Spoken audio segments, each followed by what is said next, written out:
que algunos de israelitas han de haber desechado a Débora. Han de haber dicho, ¿por qué? ¿Y esta quién es esta? Esta es mujer que me está dando órdenes a mí. Y me imagino, no sé si yo me voy a meter en problemas al acusar falsamente, porque no sé falsamente, que el general que ella le dijo que había que ir a batallar, no quiso ir al principio. Y entonces ella le dijo, puesto que no me has hecho caso, la gloria le va a pertenecer a una mujer, la gloria le va a pertenecer y no a vos. Y usted sabe que la mujer de Jael mató a Císara, no fue el general en jefe. Pero entonces quiere decir que hay cosas que se nos presentan a nosotros en la vida de una manera extraña, pero que son una oportunidad y que no deberíamos desecharlo. A veces nuestro intelecto, hermano, echa a perder las cosas. A veces es nuestro sentimiento, a veces es nuestro hígado, ¿verdad? Cuando digo estas cosas es que a veces queremos hacer las cosas por sentimentalismo, por amor, digamos que por amor, ¿verdad? Hacemos algo que no deberíamos de hacer. Si me permite un ejemplo, ¿por qué razón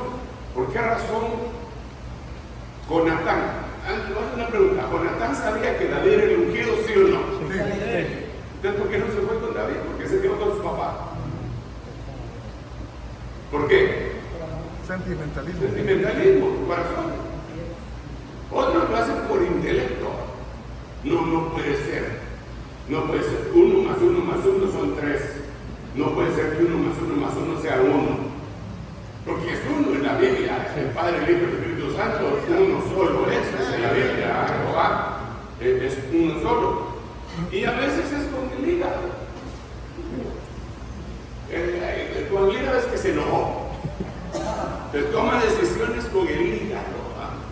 Y ahí se meten en problemas. Pero volviendo al punto, hacia donde yo quiero llegar, es que yo quiero hablarle hoy de algunas de las operaciones y o manifestaciones u oficios del ministerio apostólico. Bueno, aquí antes de empezar a entender, antes de ir metiendo un poquito más la espada ahí, tengo que decirles que hay lugares en donde hay un apóstol, pero la gente no tiene el receptor para recibir la bendición apostólica. Y hay lugares en donde aunque la gente tenga la receptibilidad, no hay apóstol. ¿Sí me entender con esto o no? El ejemplo que a mí me ayudó a entender esto que le estoy tratando de decir es un testimonio que un evangelista nos contaba, un evangelista amigo mío de hace muchos años, que lo habían enviado a predicar a Venezuela y lo habían enviado a la pura montaña. Estando en la montaña, había predicado 2 noches y no se había podido bañar porque no había agua del chorro, del grifo, ¿verdad? Entonces estaba en la montaña y lo habían hospedado en la casa del pastor. Digamos que la choza del pastor, porque era una casa, solo los dividía el cuarto de huésped, ¿verdad? Era una cortina y ahí estaba él en una cama y estaba oyendo todo lo que pasaba entre el pastor y su esposa. Entonces dice él que empezó a llover, pero a llover así, de a de veras, ¿verdad? Entonces él se frotó las manos y dijo, mañana te voy a bañar. ¡Aleluya! Y oyó que ellos empezaron a decir entre ellos, mira, salí, pones el tonel para recibir el agua de la lluvia. Ayúdame con usted, salí vos. Total, que se empezaron a alegar y el pastor impuso su autoridad. Entonces la señora tuvo que salir, ¿verdad? Y entonces aquel bien contento. Digo, ya, mañana. Pero cuando salió el día siguiente, se levantó bien temprano, casi estaba oscuro, porque de modo no quería que lo vieran guacalearse, ¿verdad?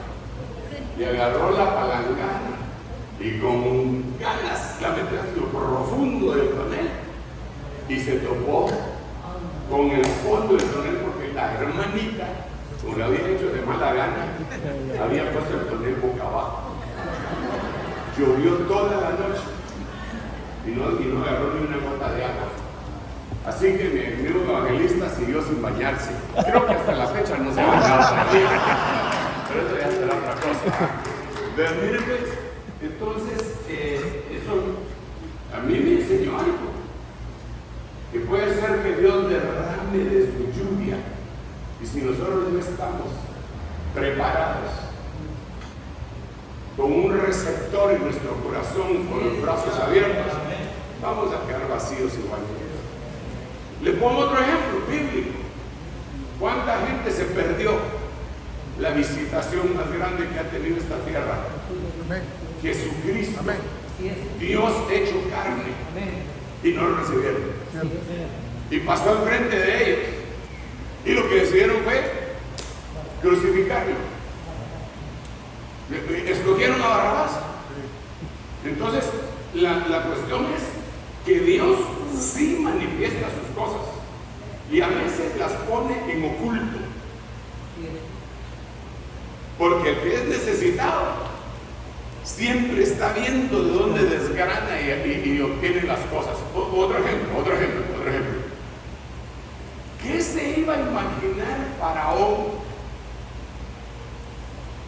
Que él estaba sosteniéndole con desayuno, almuerzo, cena, educación, artes marciales, pañales desechables, ojo de perdiz le decían en mi tierra hace mucho tiempo, pampers le dicen ustedes, ¿verdad? ¿Qué se iba a imaginar Faraón que estaba creando a Moisés, que era el que él andaba persiguiendo? Le jugó rudo ahí el Señor. ¿Qué se iba a imaginar Jezabel? Que al que andaba persiguiendo a Elías, lo tenían escondido en la ciudad natal de ella. Y lo buscó por todos lados y no lo encontró. Y estaba en Sarepta de Sidón, de donde era ella. Entonces a veces te encuentras cosas en los lugares menos sospechados. Pero depende de tu corazón, depende de tu necesidad, depende de tu humildad.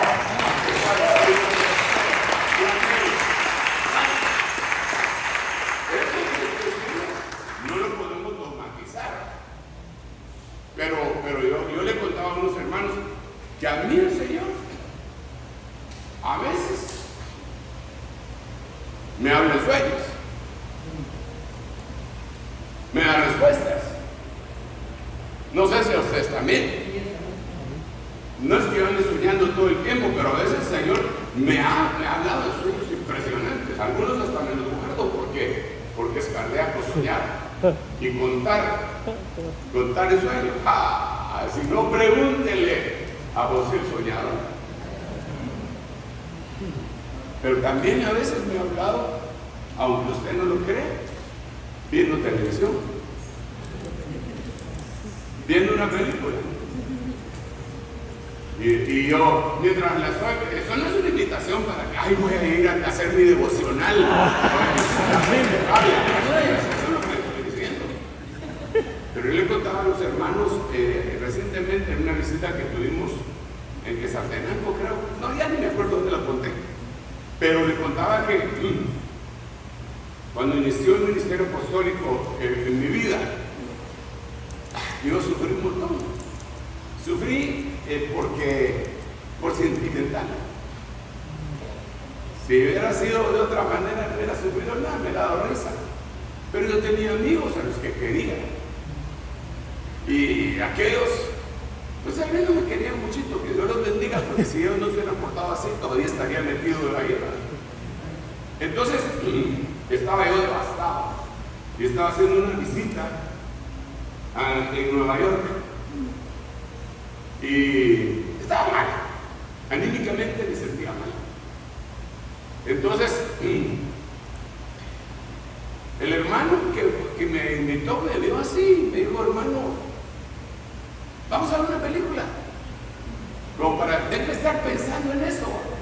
Porque así me habían, gracias a Dios que no había Instagram en ese tiempo, ni Facebook, ni WhatsApp, porque si no, me hacen chicharrón.